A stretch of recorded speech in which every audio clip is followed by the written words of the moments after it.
In a typical African family, the word sex is often not thrown around carelessly. While growing up, your parents may or may not have educated you on the things you should know about sex. Reason being that opinions differ due to individual differences. Should people be taught sex education? At what age should children be taught sex education? What is sex education? Today on Get It Right show on Youth Sheds TV, we'll be discussing sex education and the types of sex education. I remain your presenter, Yaikunoba Sedams, but you can call me Yaki. I hope you enjoyed today's episode. Today on the show, it's a pleasure of mine to have an honorable guest here. He is Mr. Oswald Agu. He's a journalist with the Patriot newspaper in the Ebonyi State. Thank you so much for coming on the show. I'm glad to have you here. Thank you very much. With sex being an important part of human existence, I urge you to pay close attention to today's topic. Enjoy. So, Mr. Oswald. Yes. In your opinion, what is sex education? Sex education is being a subject that is filled with a lot of controversies. But definitely to capture it succinctly, I want to start from defining the root word. Okay. Sex has to do with human gender issues, man, woman, relationships pertaining to these two genders. Education simply means training, instructing. So when we join the concepts together, sex education, it means education based on sex. That is instruction based on human sexuality. So, sex education, does it have various types? There are so many types of sex education Okay. that is being taught in modern times, but all of them can be subsumed into two major groups. One will talk about abstinence only, then we talk about comprehensive, and if you stretch it further, there are other ones we call holistic approach, which goes beyond issue of man-woman relationship to address other gender issues. Okay. So, what is the abstinence-only sex education? What does it entail? Advocates of abstinence only, they see sex education that the job of that particular education should be to inculcate in the person or the child or whoever, to inculcate that attitude to avoid anything concerning sexual relationship at certain age until one gets married. That is abstinence. You abstain completely. That is their belief.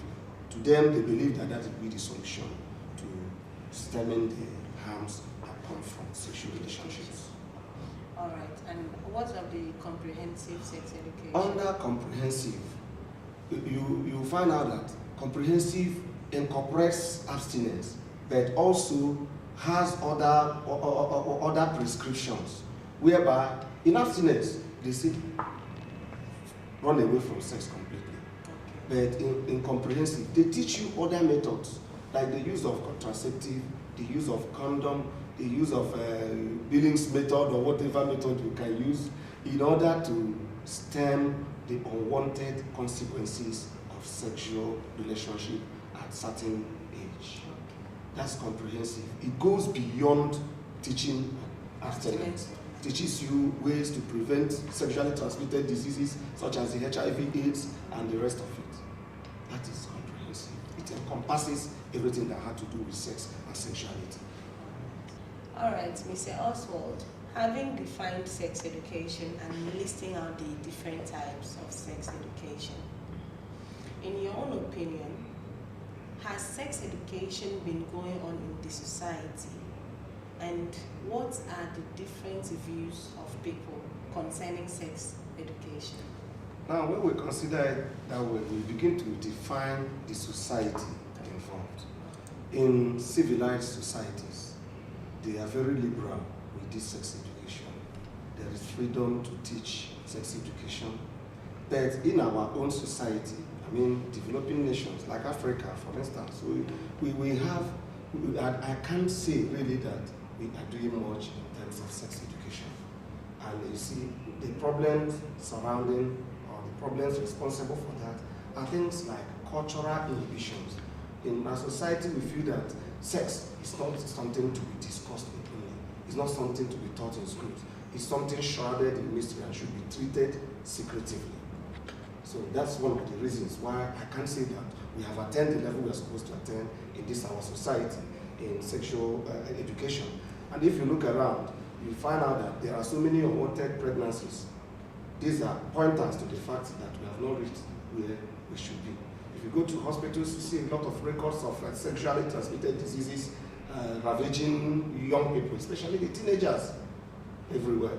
You find out, you see a lot of harmful sexual practices that people do every day. Uncle sleeping with the niece, father sleeping with the daughter. Every day in the news, we see this kind of atrocities going on because we are not well informed sexually.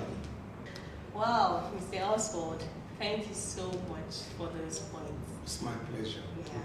So today on the show, we defined sex education and we listed out the types of sex education, the two major types being the abstinence-only sex education and, on the other hand, the comprehensive sex education. We also looked at how the society views sex education and how it has been in practice in the society. That's all for today on the first episode of the Sex Education series. Keep a date with us next Friday as we will continue talking about sex education. Remember, Get It Right comes to you every Friday. If you are watching on YouTube, kindly click on the subscribe button, and if you are watching on Facebook, follow us so that you can stay updated with our future episodes. I remain your presenter, Yaikoroba Sedams, but you can call me Yaki. See you next Friday. Till then, be safe.